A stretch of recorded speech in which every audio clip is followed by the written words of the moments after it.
우리에게는 아무것도 남기지 않았다니요? 어머니의 재산인데 우리는 자녀로서 받을 권리가 있지 않나요? 한 여자가 분노와 슬픔이 뒤섞여 있었습니다. 이 여자의 이야기를 구독과 좋아요와 함께 시작하겠습니다. 자산 20억이 넘는 대규모 상속 재산을 놓고 벌어진 가족 간의 분쟁이었습니다. 김미자 어머니는 첫 번째 남편인 이종석 씨와 이혼한 후 최영호 씨와 재혼하여 함께 살았죠. 김미자 어머니에게는 첫 번째 결혼에서 태어난 세 자녀인 박지수, 박민우, 박서연 그리고 이지훈이 있었고 재혼 후에는 최예린을 출산했습니다. 1991년 7월 1일 김미자 어머니가 세상을 떠나면서 그의 재산을 둘러싼 분쟁이 시작되었습니다. 김미자 어머니는 생전에 꽤 부유한 생활을 했습니다. 서울 강남의 번화가에 위치한 고급 아파트에 살며 여러 부동산에 투자했던 그녀는 자녀들에게도 넉넉한 지원을 아끼지 않았습니다. 특히 이지훈에게는 유독 관심을 많이 보였는데 이는 첫 번째 결혼에서 태어난 다른 자녀들의 마음에 상처를 주기도 했습니다. 최영호 씨와 재혼한 후에는 세 가정에 더 많은 애정을 쏟았고 이로 인해 박지수, 박민우, 박서연은 어머니와 다소 소원해진 관계를 유지했습니다. 김미자 어머니가 남긴 재산은 크게 아파트 한 채와 대지 일부, 건물 일부, 그리고 토지 지분이었습니다.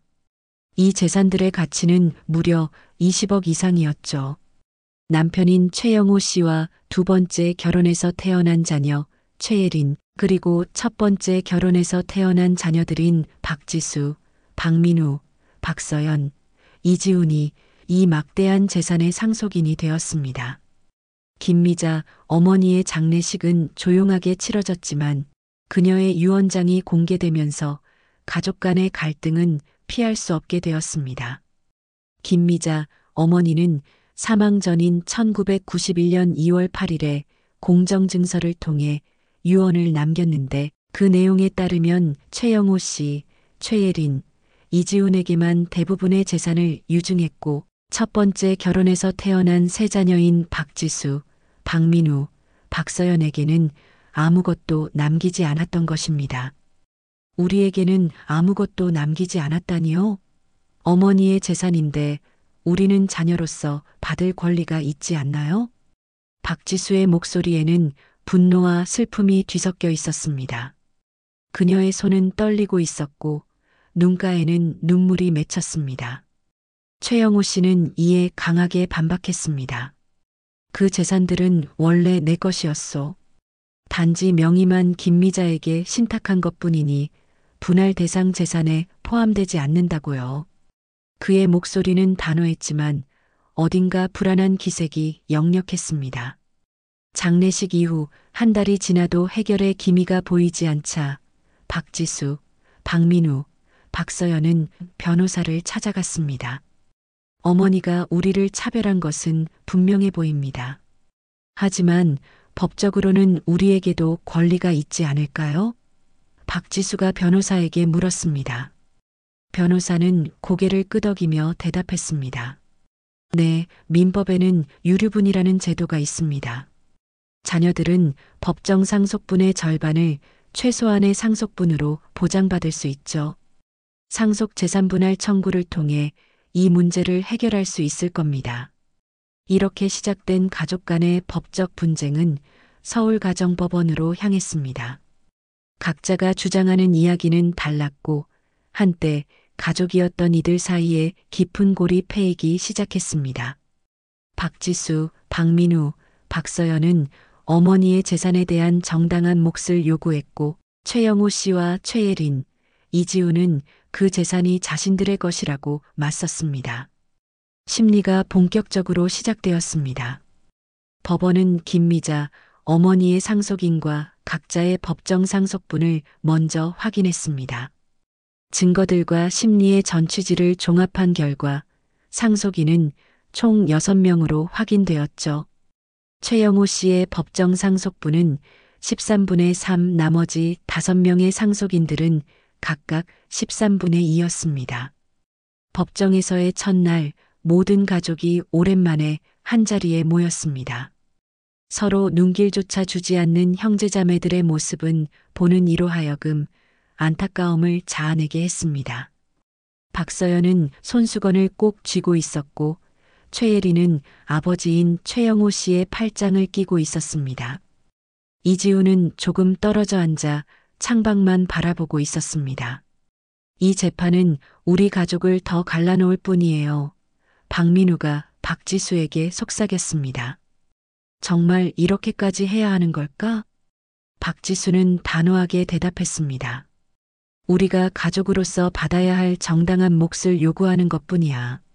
그동안 어머니가 우리를 얼마나 차별했는지 너도 알잖아. 이제라도 공정하게 해결해야 해. 다음으로 법원은 김미자 어머니가 남긴 상속 재산을 확인했습니다. 감정인의 시가 감정 결과와 법원의 현장 검증 결과를 토대로 상속 재산의 가액은 총 20억 2,538만 7,640원으로 평가되었습니다. 아파트 4억 2천만 원, 대지 14억 7,479만 5,200원, 건물 6,183만 1,800원, 토지 6,876만 640원이었죠. 감정인 지윤아는 법정에서 자세히 설명했습니다. 해당 아파트는 강남 중심부에 위치해 있어 가치가 매우 높습니다. 또한 대지와 건물은 상업지구에 속해 있어 개발 가능성이 크고 토지 역시 향후 가치 상승이 예상되는 지역에 있습니다. 최영호 씨와 최예리는 이에 강하게 반발했습니다. 그 부동산들은 제 소유였어요. 단지 김미자 어머니에게 명의를 신탁한 것뿐이라고요. 최영호 씨의 얼굴은 분노로 붉게 달아올랐습니다. 그는 자리에서 벌떡 일어나 소리쳤습니다. 내가 평생 일해서 번 돈으로 마련한 재산이라고요. 재판장은 진정하라는 의미로 손을 들어 보이며 최영호 씨에게 다시 자리에 앉을 것을 요청했습니다. 증거에 따라 판단하겠습니다. 감정적으로 대응하지 마시고 차분히 진술해 주세요. 증인 임순택은 최영호 씨의 주장을 뒷받침했지만 법원은 그의 증언을 믿지 않기로 했습니다. 제출된 증거만으로는 명의신탁 사실을 인정하기에 부족했고 달리 이를 인정할 증거가 없었기 때문입니다. 임순택은 최영호 씨의 오랜 친구로 그의 증언은 객관성이 부족하다는 법원의 판단이었습니다. 증인 임순택 씨, 귀하는 최영호 씨와 어떤 관계입니까? 박지수 측 변호사가 물었습니다. 저는 최영호와 30년 지기 친구입니다. 대학 동창이죠. 그렇다면 귀하의 증언은 객관적이라고 보기 어렵지 않습니까? 임순택은 말문이 막힌 듯 잠시 침묵했습니다. 또한 최영호 측은 박민우가 이미 상속 재산분할 청구를 포기했다고 주장했습니다. 서류에 따르면 박민우가 1992년 10월 15일에 상속 재산분할 청구를 전부 포기한다는 각서를 작성해 최영호 씨에게 교부한 사실이 확인되었습니다. 박민우 씨, 이 각서에 대해 설명해 주시겠습니까? 재판장이 물었습니다. 박민우는 고개를 숙이며 대답했습니다. 당시 저는 사업이 어려워 최영호 씨에게 도움을 청했습니다. 그가 조건으로 이 각서를 요구했고 저는 급한 마음에 서명했습니다. 하지만 그것이 법적으로 상속권을 포기한다는 의미인지는 몰랐습니다. 법원은 이 각서만으로는 박민우가 상속을 포기했다고 볼 수 없다고 판단했습니다. 무엇보다 공동상속인들 중 일방에 의해 상속 재산분할 청구가 심판으로 제기된 이상 공동상속인 중 한 명이 그 분할 청구를 포기할 수도 없다는 것이 법원의 판단이었습니다. 이제 법원은 특별 수익과 구체적 상속분을 산정해야 했습니다. 증거에 따르면 김미자 어머니는 사망 전 공정증서에 의한 유언으로 상당한 재산을 최영호 씨, 최예린, 이지훈에게 유증한 사실이 확인되었습니다. 유언장이 법정에서 낭독되었습니다. 나 김미자는 맑은 정신으로 다음과 같이 유언한다.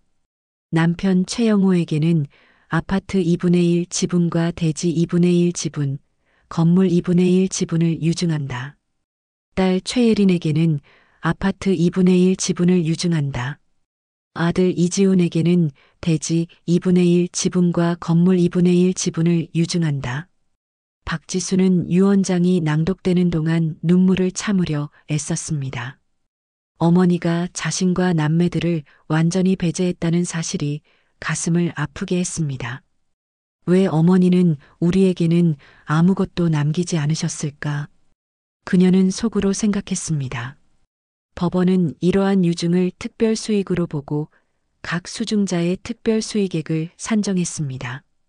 최영호 씨는 9억 7,831만 3,500원, 최예리는 2억 1천만 원, 이지훈은 7억 6,831만 3,500원의 특별 수익을 받은 것으로 확인되었습니다.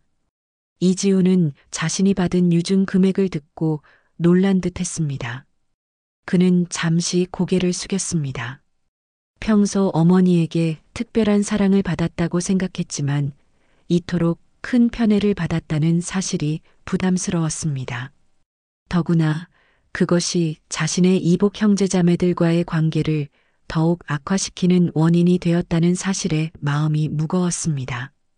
이 특별 수익을 고려하여 각 상속인의 구체적 상속분을 계산한 결과 박지수, 박민우, 박서연은 각각 3억 1,159만 8,098원의 상속분을 가지게 되었습니다.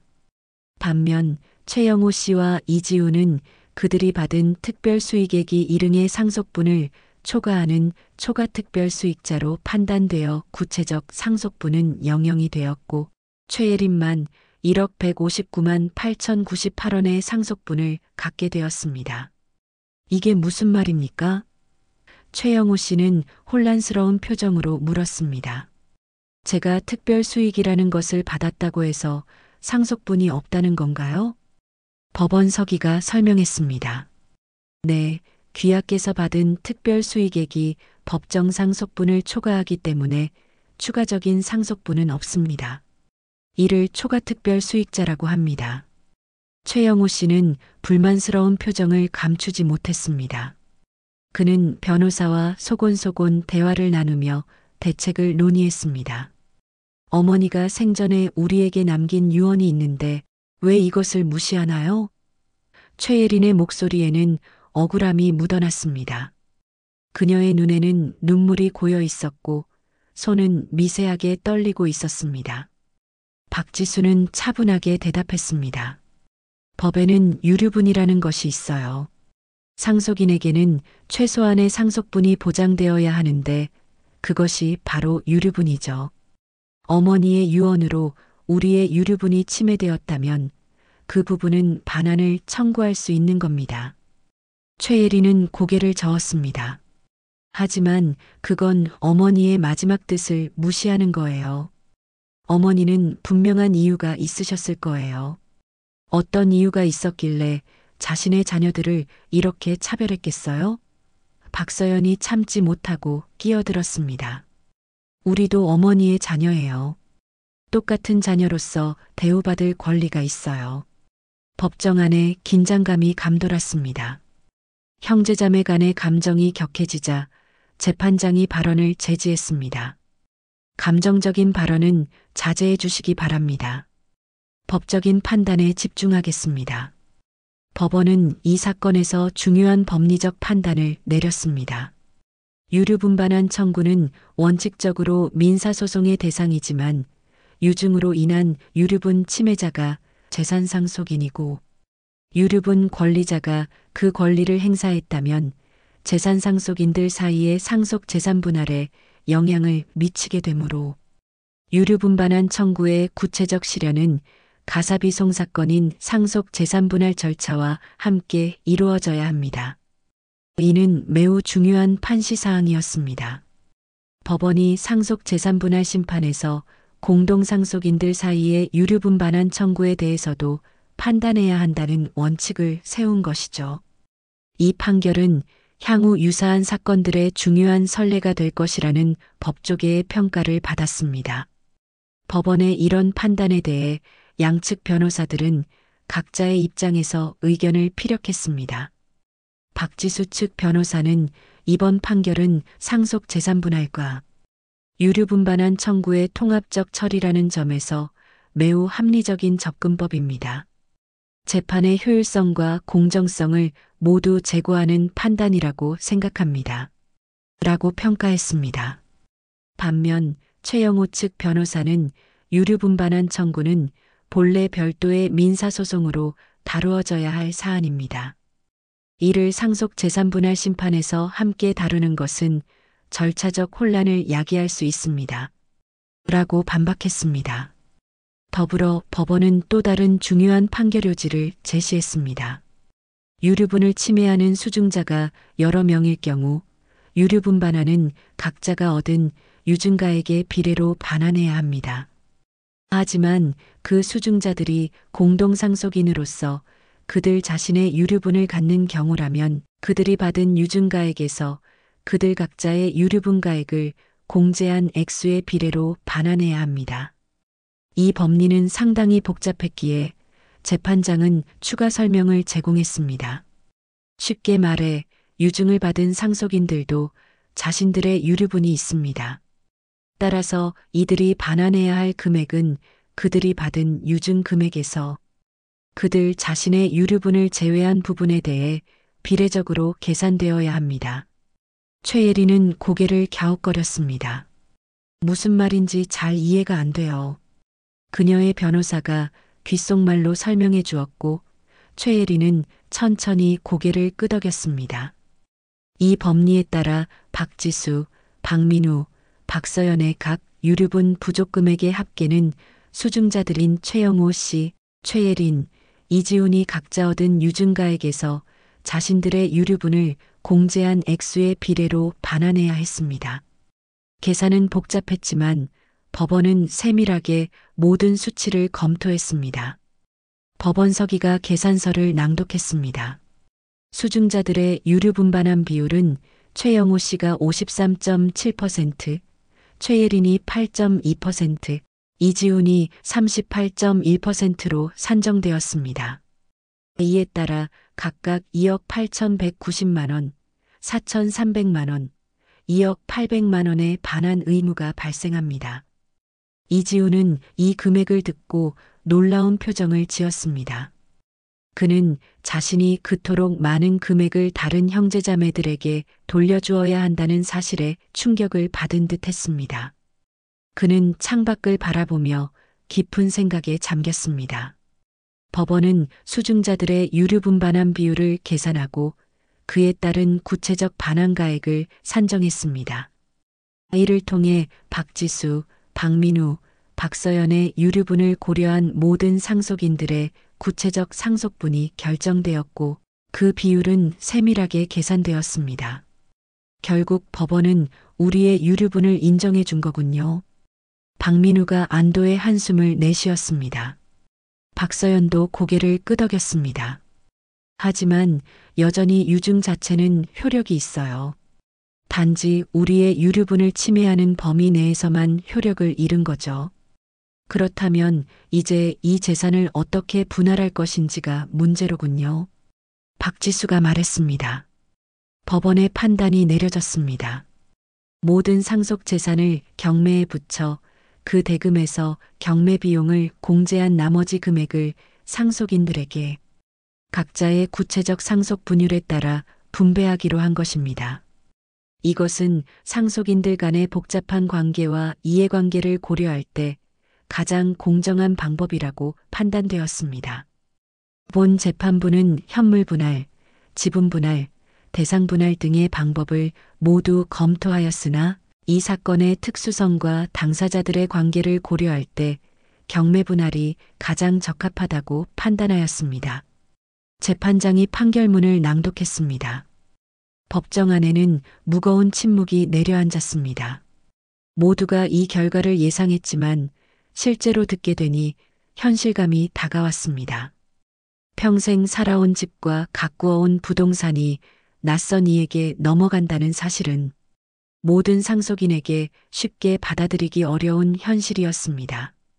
최영호 씨는 이 판결에 분노했습니다. 이럴 수가, 내 재산을 경매에 붙이다니요. 그 재산들은 원래 내 것이었다고요. 그는 자리에서 벌떡 일어나 소리쳤습니다. 얼굴은 붉게 달아올랐고 주먹을 꽉 쥔 그의 손등에는 핏줄이 돋아 있었습니다.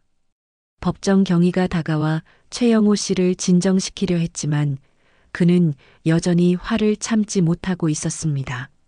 증거가 부족했어요, 아버지. 최예린이 조용히 말했습니다. 법원은 명의신탁 주장을 받아들이지 않았어요. 그녀는 아버지의 팔을 부드럽게 잡으며 다시 자리에 앉도록 유도했습니다. 최영호 씨는 마지못해 자리에 앉았지만 그의 표정은 여전히 분노로 가득 차 있었습니다. 그는 변호사에게 재심 가능성에 대해 물었고 변호사는 고개를 저으며 작은 목소리로 대답했습니다.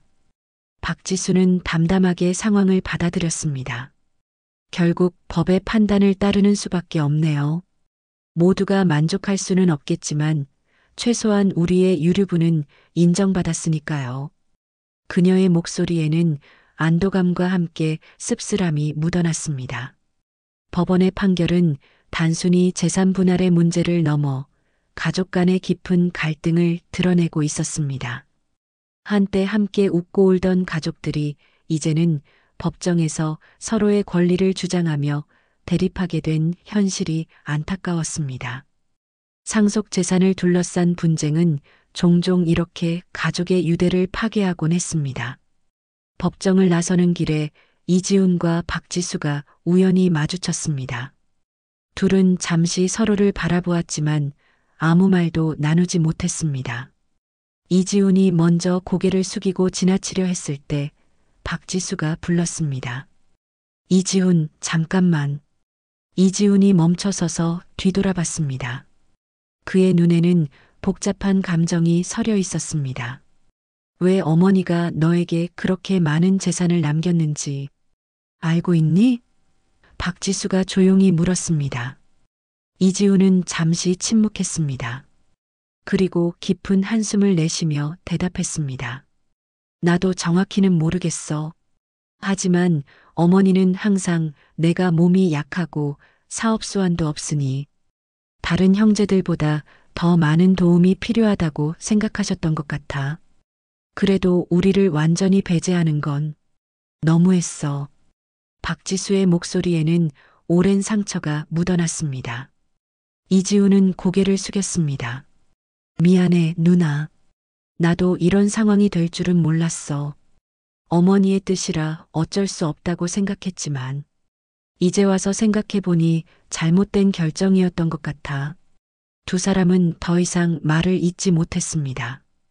오랜 세월 쌓인 감정의 벽은 쉽게 허물어지지 않았습니다. 하지만 적어도 첫 대화의 물꼬는 텄습니다. 박서연은 생각에 잠겼습니다.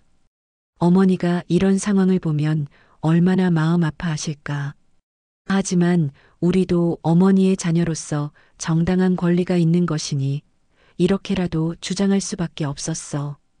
이지훈 역시 복잡한 감정에 휩싸였습니다. 그는 첫 번째 결혼에서 태어난 자녀였지만 어머니의 유언으로 상당한 재산을 유증받았고 이제 그 일부를 다른 형제자매들에게 반환해야 했습니다.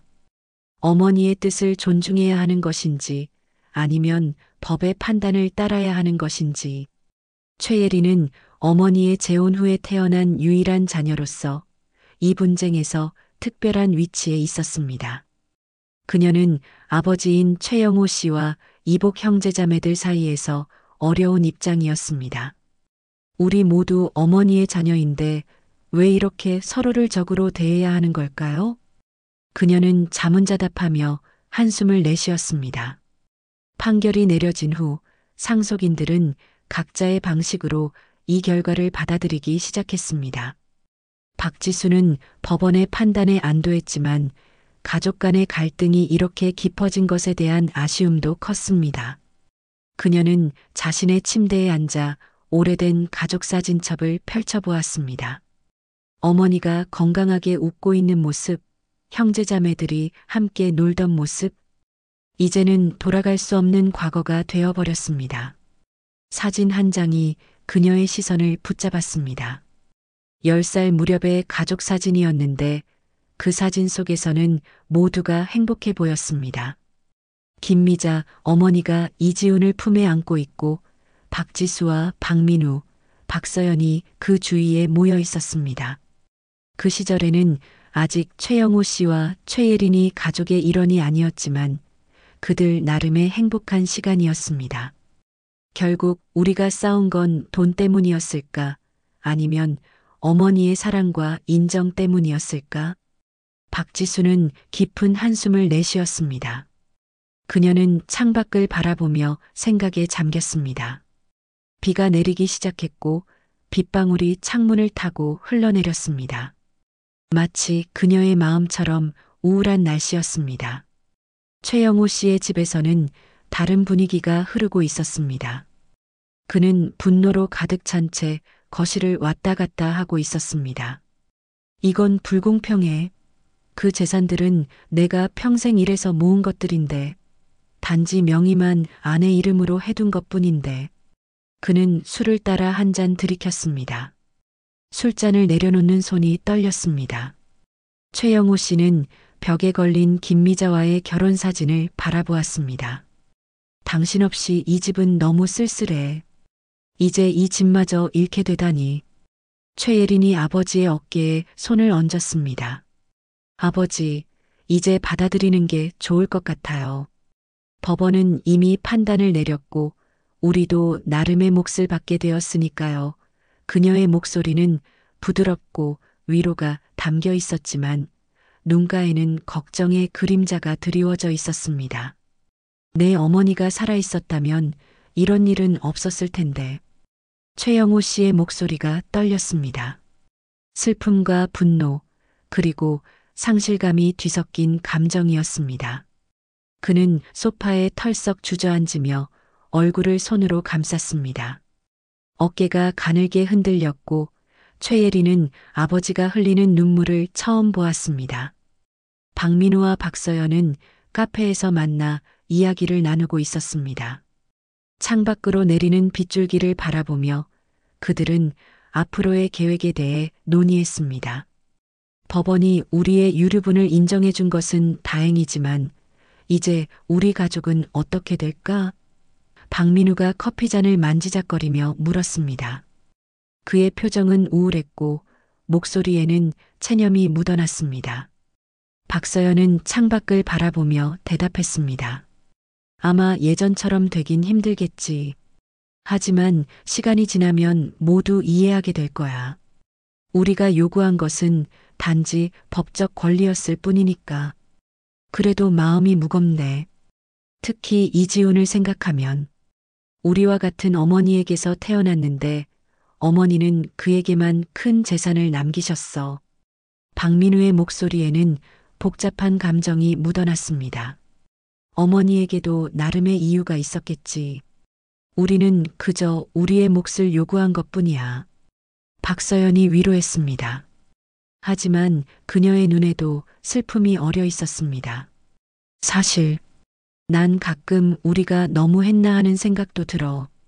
법적으로는 우리가 옳지만 어머니의 마지막 뜻을 무시한 건 아닐까?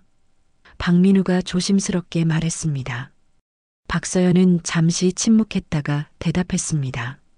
하지만 어머니는 우리를 완전히 배제했어. 그건 공정하지 않아. 우리도 똑같이 자녀로서 사랑받을 권리가 있었는데. 그녀의 목소리가 살짝 떨렸습니다. 한편 이지훈은 혼자 한강변을 걸으며 생각에 잠겼습니다. 비가 그의 머리와 어깨를 적셨지만 그는 개의치 않았습니다. 그는 이복 형제자매들과 달리 어머니로부터 특별한 대우를 받았고 그것이 이번 분쟁의 한 원인이 되었다는 사실이 마음에 걸렸습니다. 어머니는 왜 나에게만 그런 선택을 하셨을까? 그리고 나는 그것을 받아들여야 했을까? 아니면 다른 형제자매들과 나눠야 했을까? 이지우는 한강의 검은 물결을 바라보며 깊은 생각에 잠겼습니다. 그의 옷은 이미 비에 흠뻑 젖었지만 그는 여전히 그 자리에 서 있었습니다. 경매 날짜가 다가오고 있었습니다. 상속인들은 각자의 방식으로 이 현실을 준비하고 있었습니다.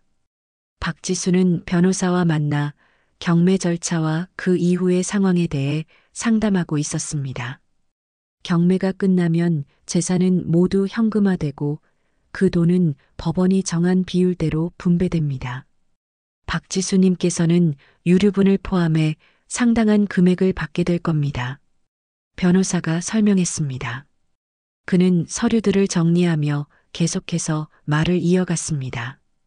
경매는 일반적으로 시장가보다 낮은 가격에 이루어지긴 하지만 요즘 부동산 시장이 좋아 그렇게 큰 손해는 없을 것으로 예상됩니다.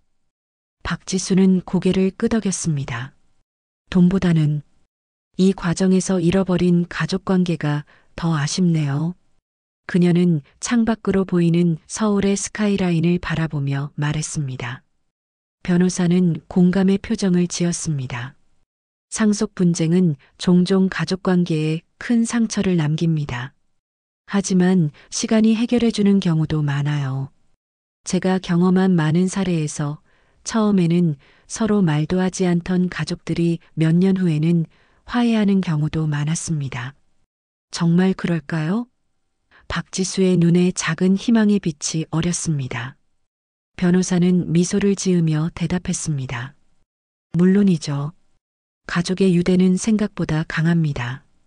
최영호 씨는 마지막까지 항의하고 있었습니다.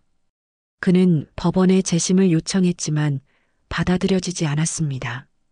결국 그는 현실을 인정할 수밖에 없었습니다. 수십 년간 살아온 집과 일군 재산이 경매로 넘어가는 것을 지켜봐야 하는 상황이었습니다. 그는 아파트의 거실에 앉아 창밖을 바라보고 있었습니다. 이 아파트에서 김미자와 함께 보낸 시간들이 주마등처럼 스쳐 지나갔습니다. 첫 입주날의 설렘, 함께 가구를 배치하며 나눈 대화, 최예린이 태어났을 때의 기쁨. 이제 이 모든 추억이 담긴 공간을 떠나야 한다는 사실이 그를 괴롭혔습니다. 내가 평생 일해서 모은 재산인데. 최영호 씨는 빈 소주잔을 바라보며 중얼거렸습니다. 그의 눈에서는 쓸쓸함이 묻어났습니다. 테이블 위에는 벌써 빈 소주병이 2개나 놓여 있었습니다. 최예리는 아버지를 위로하며 새로운 시작을 준비하고 있었습니다. 아버지, 우리는 여전히 상당한 금액을 받게 될 거예요. 그걸로 새로운 집을 마련하고 새 출발을 하는 건 어떨까요? 그녀는 아버지의 손을 꼭 잡으며 말했습니다. 최영호 씨는 무거운 한숨을 내쉬었습니다. 그래, 내 말이 맞다. 이제 와서 과거를 붙잡고 있어봤자 소용없지. 그는 천천히 일어나 창가로 걸어갔습니다. 새 출발이라. 내 나이에 새 출발이라니. 경매 당일 모든 상속인들이 법원에 모였습니다. 오랫동안 서로 말을 섞지 않았던 그들이 같은 공간에 있는 것은 이상한 감정을 불러일으켰습니다. 박지수, 박민우, 박서영과 최영호 씨, 최예린, 이지우는 서로 다른 편에 앉아 경매 진행 상황을 지켜보았습니다. 법정은 긴장감으로 가득 차 있었습니다. 경매인의 목소리가 법정 안에 울려 퍼졌습니다. 시작가는 18억 원입니다. 입찰하실 분은 손을 들어주십시오. 몇몇 사람들이 손을 들었고 가격은 점점 올라갔습니다. 20억, 22억, 23억. 상속인들은 숨죽이며 지켜보았습니다. 24억 5천만 원, 1번 낙찰자님, 24억 5천만 원 되셨습니다. 이 가격 이상 부르실 분 계십니까? 경매인이 마지막으로 물었습니다. 침묵이 흘렀고 결국 낙찰봉이 내려쳤습니다. 낙찰되었습니다. 경매는 예상보다 높은 가격에 낙찰되었습니다. 부동산 시장이 좋았던 덕분에 상속 재산의 총 가치는 더욱 높아졌고, 이는 모든 상속인들에게 이익이 되는 결과였습니다. 생각보다 높은 가격에 팔렸네요. 박민우가 놀란 표정으로 말했습니다. 박서연도 고개를 끄덕였습니다. 이렇게 되면 우리 모두에게 돌아가는 몫이 커지겠네요. 최영호 씨는 말없이 경매 결과를 지켜보았습니다. 그의 표정에서는 여전히 분노와 상실감이 읽혔지만 어쩌면 이것이 최선의 결과일지도 모른다는 생각도 들기 시작했습니다. 이지훈과 박지수의 시선이 잠시 마주쳤습니다. 둘 다 어색하게 눈을 돌렸지만 그 짧은 순간에 복잡한 감정이 교차했습니다. 한때는 서로를 아끼던 형제자매였지만 이제는 법정에서 마주한 당사자가 되어버린 현실이 그들을 무겁게 짓누르고 있었습니다. 경매 대금이 정해진 비율대로 분배된 지 6개월이 지났습니다. 상속인들은 각자의 삶을 살아가고 있었죠. 박지수는 받은 돈으로 작은 사업체를 시작했고 박민우와 박서연은 각자의 미래를 위해 투자했습니다.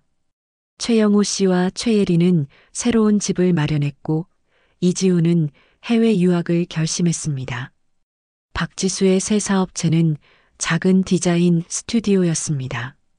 그녀는 항상 디자인에 관심이 있었지만 경제적인 이유로 꿈을 접어두었었습니다. 이제 그녀는 자신의 열정을 따라 새로운 길을 걷고 있었습니다. 사무실의 벽에는 김미자 어머니의 사진이 걸려 있었습니다. 어머니, 저 이제 제 길을 찾아가고 있어요. 그녀는 가끔 사진을 바라보며 속삭였습니다. 박민우는 증권사에서 일하며 받은 상속금을 주식과 부동산에 투자했습니다. 그는 항상 경제적인 안정을 중요시했고 이번 기회를 통해 자신의 재정 상태를 더욱 튼튼히 하고자 했습니다. 그는 종종 어머니의 사진을 꺼내보며 생각했습니다. 어머니, 정말 저희에게 아무것도 주고 싶지 않으셨던 건가요? 박서연은 오랫동안 꿈꿔왔던 대학원 진학을 실현했습니다. 그녀는 심리학을 공부하며 특히 가족관계와 상속 분쟁이 가족 구성원에게 미치는 심리적 영향에 관심을 가지게 되었습니다. 자신의 경험이 연구의 원동력이 된 것이죠. 최영호 씨와 최예리는 강남에서 조금 떨어진 곳에 새 아파트를 마련했습니다. 예전만큼 크고 화려하지는 않았지만 두 사람이 살기에는 충분한 공간이었습니다. 최영호 씨는 여전히 과거를 그리워했지만 점차 새로운 환경에 적응해 가고 있었습니다. 이지우는 받은 상속금으로 오랫동안 꿈꿔왔던 해외 유학을 실현했습니다. 그는 미국의 한 대학에서 경영학을 공부하며 새로운 환경에서 자신의 정체성을 찾아가고 있었습니다. 그는 가끔 한국에 있는 형제자매들에게 이메일을 보내곤 했지만 아직 깊은 대화를 나누지는 못했습니다. 어느 추운 겨울날 김미자 어머니의 제3주기 추모식이 열렸습니다. 놀랍게도 모든 상속인이 참석했습니다. 처음에는 어색한 분위기였지만 함께 고인을 추모하는 과정에서 서로를 향한 적대감이 조금씩 누그러지기 시작했습니다. 추모식은 조용한 사찰에서 열렸습니다. 한쪽에는 김미자의 영정사진이 놓여 있었고 그 앞에는 각종 공약물이 차려져 있었습니다. 상속인들은 차례로 절을 올리며 고인을 기렸습니다. 어머니가 우리가 이렇게 다투는 모습을 보면 많이 슬퍼하셨을 거예요. 이지훈이 조용히 말했습니다. 그는 미국에서 특별히 이 추모식을 위해 한국에 왔습니다. 박지수가 고개를 끄덕였습니다. 맞아요. 어머니는 항상 가족의 화합을 중요하게 생각하셨으니까요. 그녀의 눈가에는 눈물이 맺혔습니다. 최영호 씨는 여전히 말이 없었지만 그의 표정은 예전처럼 강경하지 않았습니다. 시간이 지나면서 그도 어느 정도 현실을 받아들이기 시작한 것 같았습니다. 추모식이 끝난 후 박민우가 모두에게 제안했습니다. 다들 괜찮으시다면 함께 식사라도 할까요? 어머니를 기리는 마음으로요. 잠시 침묵이 흘렀습니다. 그리고 놀랍게도 최예린이 처음으로 대답했습니다.